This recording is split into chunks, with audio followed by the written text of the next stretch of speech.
Halo teman-teman, halo semuanya. Selamat datang kembali di channel saya di video yang terbaru. Selamat siang guys. Di video ini saya ingin mengajak kalian memasuki dan jalan-jalan dan juga sambil belajar ke Museum Indonesia Tionghoa ya. Ini menurut saya satu-satunya museum tentang etnis Tionghoa di Indonesia atau di Kota Bandung dan Jawa Barat ya. Saya pernah mengunjungi yang ada di Taman Mini Indonesia Indah. Tapi kalau itu lebih fokus ke satu subsuku. Nah, kalau ini lebih meluas, lebih general, lebih umum tentang etnis Tionghoa dan perannya dalam sejarah Indonesia. Oke, ini dia pintu masuknya. Ini gratis ya. Jadi ini seperti galeri. Lokasinya ini di Yayasan Priangan Kota Bandung di Jalan Nana Rohana. Oke, inilah sosok yang mendirikan yayasan ini.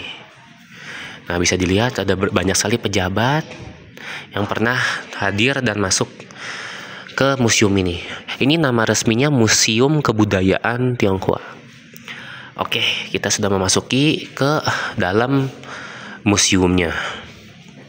Jadi ini tuh jenisnya seperti galeri, di mana ada foto dan juga ada artikel-artikel tentang topik yang terkait ya. Nah, mungkin kita mulai dari sini. Ini saya tunjukkan sekilas saja. Kalau ingin membaca silahkan di pause videonya. Nah, ini pertama yang paling penting, kedatangannya etnis Tionghoa ke Nusantara atau Indonesia ya.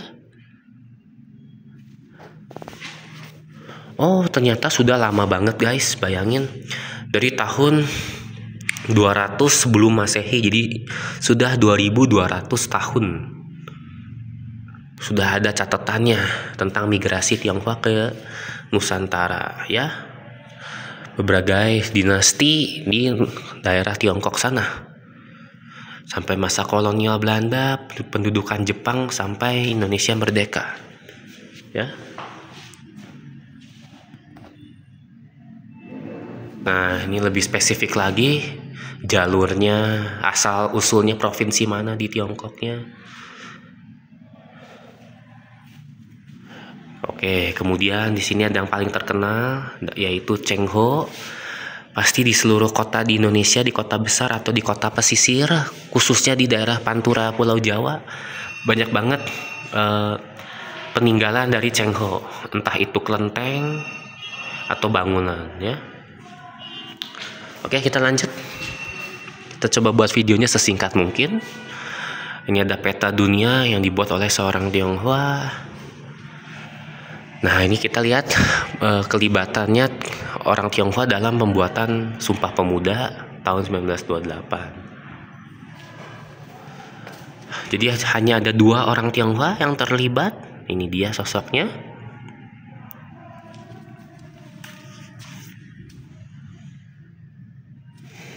Oke.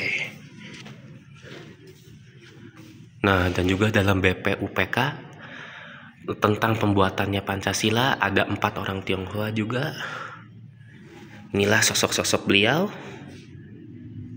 Oke.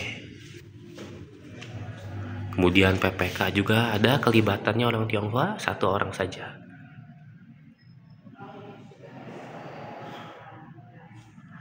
Oke, kalau tadi tentang nasionalisme, sekarang tentang agama. Nah, jadi percaya nggak percaya, saya juga kaget sekali. Ternyata Wali Songo pun yang sangat terkenal dan yang sangat berjasa untuk menyebarkan agama Islam, khususnya di Pulau Jawa. Ternyata beberapa dari mereka adalah orang Tionghoa. Nah, ini contohnya. Jadi ada 5 yang merupakan orang Tionghoa. Ya, 1, 2, 3, 4, 5. Orang-orangnya adalah Sunan Ampel, Sunan Bonang, Sunan Derajat, Sunan Kalijaga, dan Sunan Gunung Jati. Gunung Jati ini kalau nggak salah di daerah Cirebon, kalau Ampel ini di daerah Surabaya ya. Nah, itu dia perannya orang Tionghoa juga. Oke, jadi Wali Songo ternyata beberapa adalah orang Tionghoa. Nah, ini dia lokasi para makamnya wali tersebut. dari Jawa Barat sampai Jawa Timur. Nah, ini juga ada tulisan-tulisannya lagi, silahkan di pause ya kalau mau baca. Oh, Raden Patah juga, yang ternyata raja, itu ternyata orang Tionghoa juga guys. Kaget saya bacanya. Rajanya dan pendiri kerajaan Demak ternyata seorang Tionghoa. Ya, ini culture shock ya. Saya nggak sadar. Oke. Ya, kita lanjut lagi. Sekarang ini para menteri Tionghoa yang pernah ada di Indonesia. Dari zaman Soekarno sampai yang paling terakhir Jokowi, oke?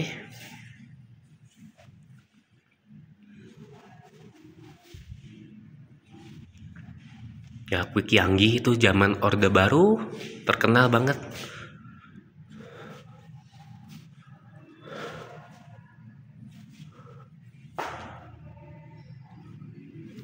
Oke, lanjut lagi. Nah, ini juga salah satu momen-momen sejarah yang penting banget, peristiwa yang sangat unik. Jadi ternyata sebelum Indonesia, sebelum Belanda, ternyata ada sebuah republik yang pernah berdiri di daerah Nusantara, tepatnya di Pulau Kalimantan. Namanya Republik Langfang atau Langfang Kongsi ya. Namanya juga sistem demokrasi pertama di Asia. Sekarang ini namanya Provinsi Kalimantan Barat. Jadi didirikan oleh imigran Tionghoa dan berdirilah negara Langfang tersebut. Namun hilang karena Belanda ya. Ada pejuang kemerdekaan.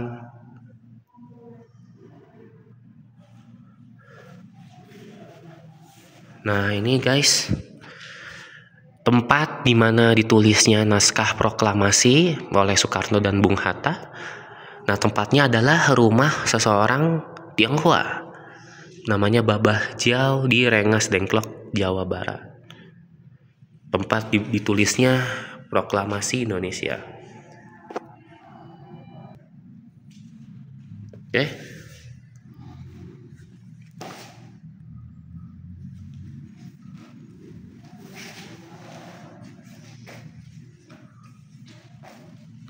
Oh, ternyata ada juga pahlawan dari Bandung Selatan. Ya, bisa dibaca ya ininya, artikelnya.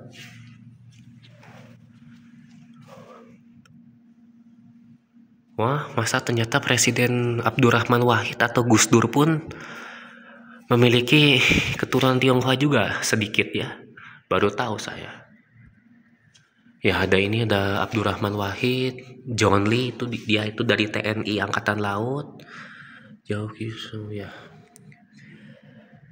Nama Sohoki ya, mahasiswa yang sangat terkenal tersebut.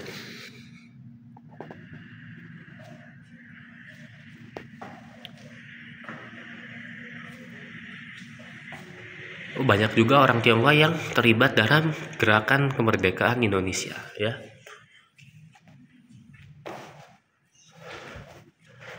Nah, di sini budayanya Tionghoa. Inilah hari-hari raya atau hari libur dalam etnis Tionghoa ya. Yang pertama ya tentunya hari raya Imlek, ini satu-satunya yang dijadikan libur nasional, oke? Hari raya Imlek antara bulan Januari atau Februari waktu musim hujan biasanya ya. Kemudian Cap Gome itu dirayakan 15 hari setelah Imlek ya. Cap Go itu artinya 15. Tapi Cap Gome bukan hari libur nasional. Kemudian ada Cengbeng, ini melibatkan seperti peringatan terhadap leluhur yang pernah wafat. Pehcun identik dengan makan bacang. Ada musim gugur atau spring festival, ada makan mooncake terkenal juga. Dan ini musim dingin makan ronde. Ya. Nah, ini juga ada ini akulturasi, asimilasi, ada kebaya nyonya, jadi kebaya tapi ada unsur Tionghoanya. Ada juga wayang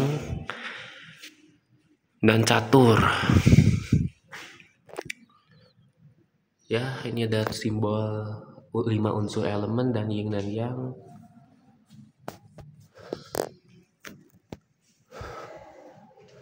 Nah, ini beberapa istilah bahasa Indonesia yang dari ejaan Tionghoa. Ya, banyaknya dari kata benda, kata sapaan, bilangan, dan lain-lain.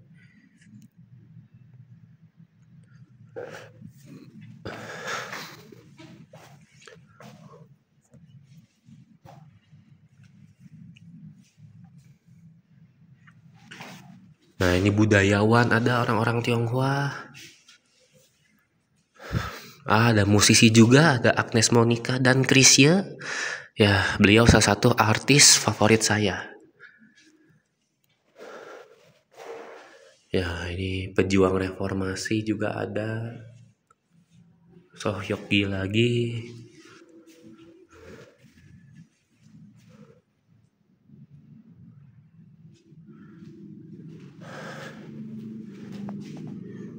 Ya, sekarang ini orang Tionghoa yang bergerak dalam bidang medis.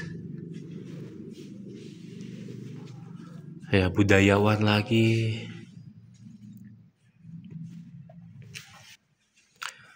Ya, budayawan lagi, ini penulis dan sejarawan.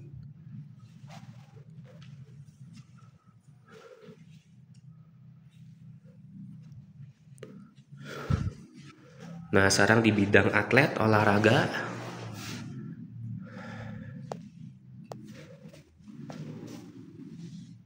Ini atlet berenang tadi, tenis, sepak bola lagi.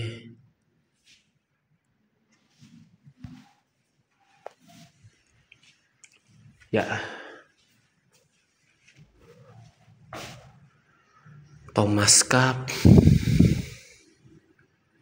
bulu tangkis.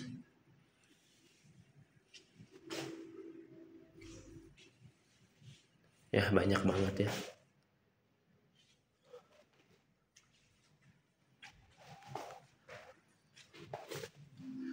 Nah, arsitektur sana juga ada.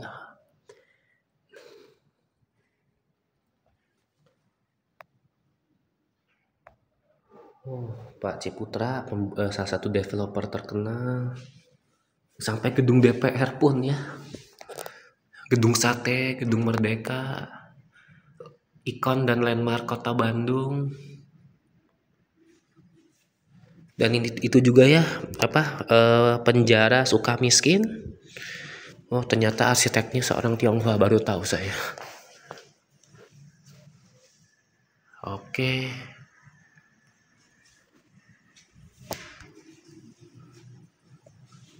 Ada musisi juga. Ya. Nah, wushu, angkat berat, tenis meja, voli, catur, judo, dan lain-lain. Ada keterlibatannya etnis Tionghoa ya. Jadi banyak banget ya sejarahnya dan cerita-ceritanya. Oke guys, sudah selesai. Nah, ini galeri luarnya.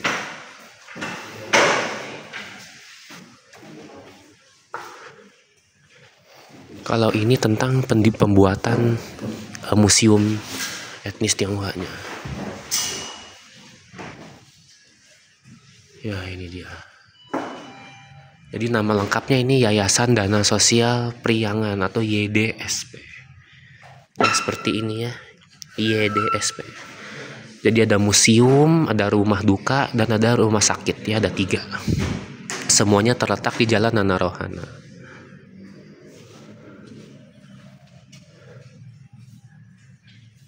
Ya, ini sejarahnya. Sejak tahun 1976 dan gedungnya diresmikan 1979 ya.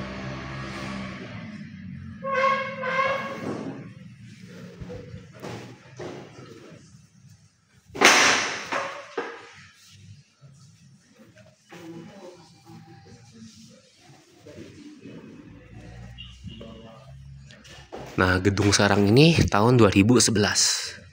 Gedung Geraha Surya Priangan. Dan ini ya. Dan nanti 2023, mulai sejak 2023 sedang dibangun ini pusat kebudayaan Indonesia Tionghoa ya. Sekarang tuh udah jadi gedungnya, tinggal interiornya saja ya. Nanti ada museum lagi dan banyak tempat-tempat unik. Oke, semoga dibuka dan saya akan segera ngevlog. Oke guys, kalau begitu kita akhiri videonya sekarang. Sudah selesai sesi pembelajaran kita. Semoga kalian juga bisa mengunjungi Museum Kebudayaan Tionghoa di sini ya, di Gedung Priangan, Jalan Narohana, Kota Bandung ya. Baik guys, itu saja sekian dari video ini. Makasih guys sudah menonton. Bila kalian menyukai video ini, mohon jangan lupa untuk like, berikanlah jempol pada video ini, dan share video ini ke teman-teman, rekan, keluarga, kerabat kalian semua yang menyukai konten-konten tentang sejarah, tentang Indonesia, dan tentang etnis Tionghoa ya. Dan teman-teman mohon juga dukungannya ke channel saya agar channel ini bisa terus berkembang. Dukunglah hanya dengan nge-subscribe ke channel Nicholas William dan nyalakanlah lonceng notifikasinya.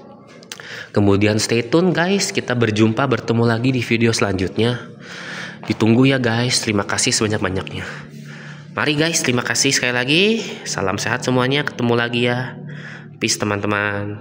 Mari guys.